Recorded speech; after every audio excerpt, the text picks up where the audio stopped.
श्री रामचरितमानस पाठ को सुनने वाले सभी श्रोताओं का स्वागत है। राम राम जी। पाठ प्रारंभ करने के पहले बोलिए सियावर रामचंद्र की जय, पवन सुत हनुमान की जय, श्री तुलसीदास जी महाराज की जय। तब अदृश्य भय पावक सकल सबहि समुझाई, परमानंद मगन रप हरस न हृदय समाई। तदनंतर अग्निदेव सारी सभा को समझाकर अंतर्ध्यान हो गए। राजा परमानंद में मग्न हो गए, उनके हृदय में हर्ष समाता नहीं था। तब ही राय प्रिय नारी बुलाई, कौशल्यादि तहाँ चली आई। अर्ध भाग कौशल्य ही दीना, उभय भाग आधे कर कीन्हा। उसी समय राजा ने अपनी प्यारी पत्नियों को बुलाया। कौशल्या आदि सब रानियां वहां चली आईं। राजा ने पायस का आधा भाग कौशल्या को दे दिया और शेष आधे के 2 भाग किए। कैकेयी कहन पसो दयऊ, रहो सो उभय भाग पुनि भयऊ। कौशल्या कैकेयी हाथ धरी, दीन सुमित्र ही मन प्रसन्न करी। वह उनमें से 1 भाग राजा ने कैकेयी को दिया। शेष जो बच रहा उसके फिर 2 भाग हुए और राजा ने उनको कौशल्या और कैकेयी के हाथ पर रखकर, अर्थात उनकी अनुमति लेकर और इस प्रकार उनका मन प्रसन्न करके सुमित्रा को दे दिए। इस तरह से सुमित्रा को 2 भाग मिले। एहि विधि गर्भ सहित सब नारी, भई हृदय हर्षित सुख भारी। जादन ते हरि गर्भ ही आए, सकल लोक सुख संपत्ति छाए। इस प्रकार सब स्त्रियां गर्भवती हुईं। वे हृदय में बहुत हर्षित हुईं, उन्हें बड़ा सुख मिला। जिस दिन श्री हरि लीला से ही गर्भ में आए, सब लोकों में सुख और संपत्ति छा गई। मंदिर महा सब राज ही रानी, शोभाशील तेज की खानी। सुख जुत कछुक काल चल गयऊ, जही प्रभु प्रगट सो अवसर भयऊ। शोभाशील और तेज की खान बनी हुई सब रानियां महल में सुशोभित हुईं। इस प्रकार कुछ समय सुखपूर्वक बीत गया और फिर वह अवसर भी आ गया जिसमें प्रभु को प्रकट होना था। जोग लगन ग्रह बार तिथि, सकल भये अनुकूल। चर अरु अचर हर्ष जुत, राम जन्म सुख मूल।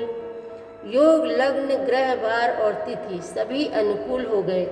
जड़ और चेतन सब हर्ष से भर गए, क्योंकि श्री राम का जन्म सुख का मूल है।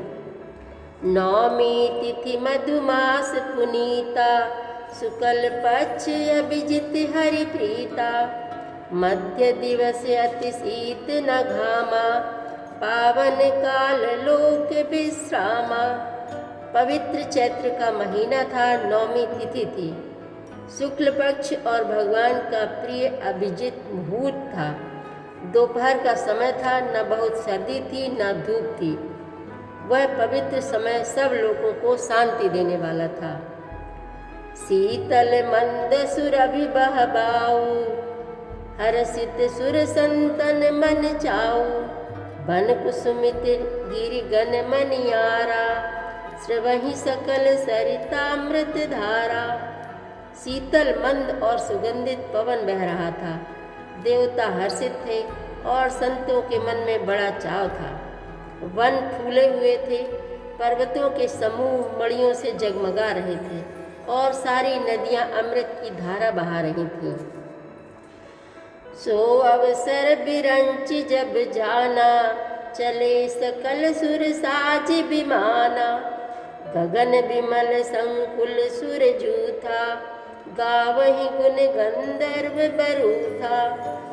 जब ब्रह्मा जी ने वह भगवान के प्रकट होने का अवसर जाना, तब उनके समेत सारे देवता विमान सजा सजा कर चले।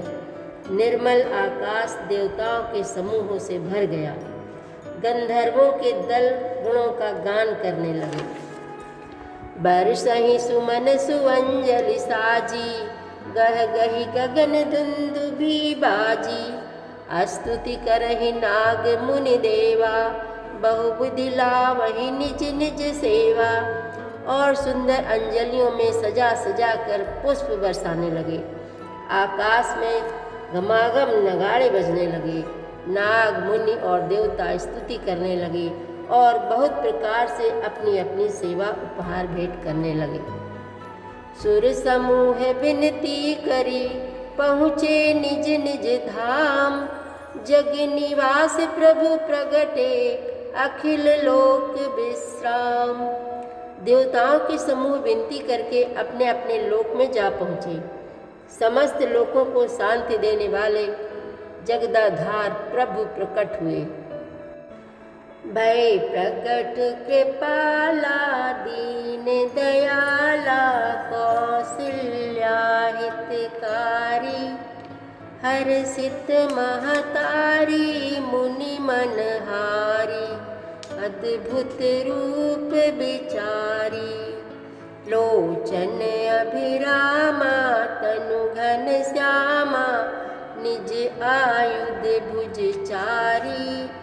भूषण बनमाला, नयन विशाला। शोभा सिंधु खरारी। दीनों पर दया करने वाले कौशल्या जी के हितकारी कृपालु प्रभु प्रकट हुए। मुनियों के मन को हरने वाले उनके अद्भुत रूप का विचार करके माता हर्ष से भर गई। नेत्रों को आनंद देने वाला मेघ के समान श्याम शरीर था। चारों भुजाओं में अपने खास आयुध धारण किए हुए थे। दिव्य आभूषण और वनमाला पहने थे। बड़े बड़े नेत्र थे। इस प्रकार शोभा के समुद्र तथा खर राक्षस को मारने वाले भगवान प्रकट हुए। कहा दुई कर जोरी, स्तुति तोरी। केहि विधि करऊँ अनंता। माया गुण ज्ञानातीत अमाना। वेद पुराण भनंता। करुणा सुख सागर, सब गुण आगर। जेहि गावहि श्रुति संता। सो मम हित लागी, जन अनुरागी। भयउ प्रकट श्रीकंता। दोनों हाथ जोड़कर माता कहने लगी, हे अनंत, मैं किस प्रकार तुम्हारी स्तुति करूं? वेद और पुराण तुमको माया गुण और ज्ञान से परे और परिमाण रहित बतलाते हैं। श्रुतियाँ और संतजन दया और सुख का समुद्र, सब गुणों का धाम कहकर जिनका गान करते हैं, वही भक्तों पर प्रेम करने वाले लक्ष्मीपति भगवान मेरे कल्याण के लिए प्रकट हुए हैं। ब्रह्मांड निकाया, निर्मित माया। रोम रोम प्रतिवेद कहे। मम उर सोबासी, यह उपहासी। सुनत धीर मति थिर न रहे। उपजा जब गाना, प्रभु मुस्काना। चरित बहुत विधि कीन चहे। कही कथा सुहाई, मात बुझाई। जही प्रकार सुत प्रेम लहे। वेद कहते हैं कि तुम्हारे प्रत्येक रोम में माया के रचे हुए अनेकों ब्रह्मांडों के समूह भरे हैं। वे तुम मेरे गर्भ में रहे। इस हंसी की बात के सुनने पर धीर विवेकी पुरुषों की बुद्धि भी स्थिर नहीं रहती, विचलित हो जाती है। जब माता को ज्ञान उत्पन्न हुआ तब प्रभु मुस्कुराए।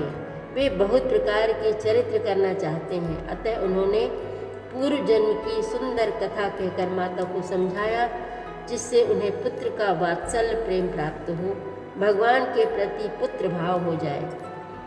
माता पुनि बोली, सोमति डोली। तजहु तात यह रूपा।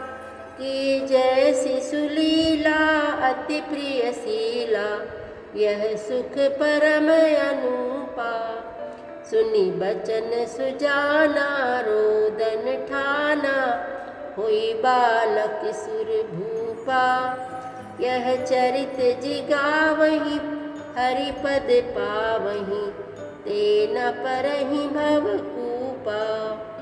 माता की वह बुद्धि बदल गई। तब वह फिर बोली, हे तात, यह रूप छोड़कर अत्यंत प्रिय बाल लीला करो, मेरे लिए यह सुख परम अनुपम होगा। माता का यह वचन सुनकर देवताओं के स्वामी सुजान भगवान ने बालक रूप होकर रोना शुरू कर दिया। तुलसीदास जी कहते हैं, जो इस चरित्र का गान करते हैं वे श्री हरि का पद पाते हैं और फिर संसार रूपी कूप में नहीं गिरते। विप्रधेनु सुर संत हित लीन मनुज अवतार, निज इच्छा निर्मित तनु माया गुण गोपार। सियावर रामचंद्र की जय, पवन सुत हनुमान की जय, श्री तुलसीदास जी महाराज की जय। प्रतिदिन श्री रामचरितमानस पाठ में शामिल होने के लिए हमारे चैनल अपनी विरासत को सब्सक्राइब कर लीजिए और घंटी का बटन भी दबा दीजिए, जिससे रोज़ सुबह 7 बजे आपके मोबाइल में 3 दोहे रामायण पाठ के आ जाएंगे। वीडियो को ज़्यादा से ज़्यादा शेयर करके इस नए काम में भागीदार बनिए। धन्यवाद।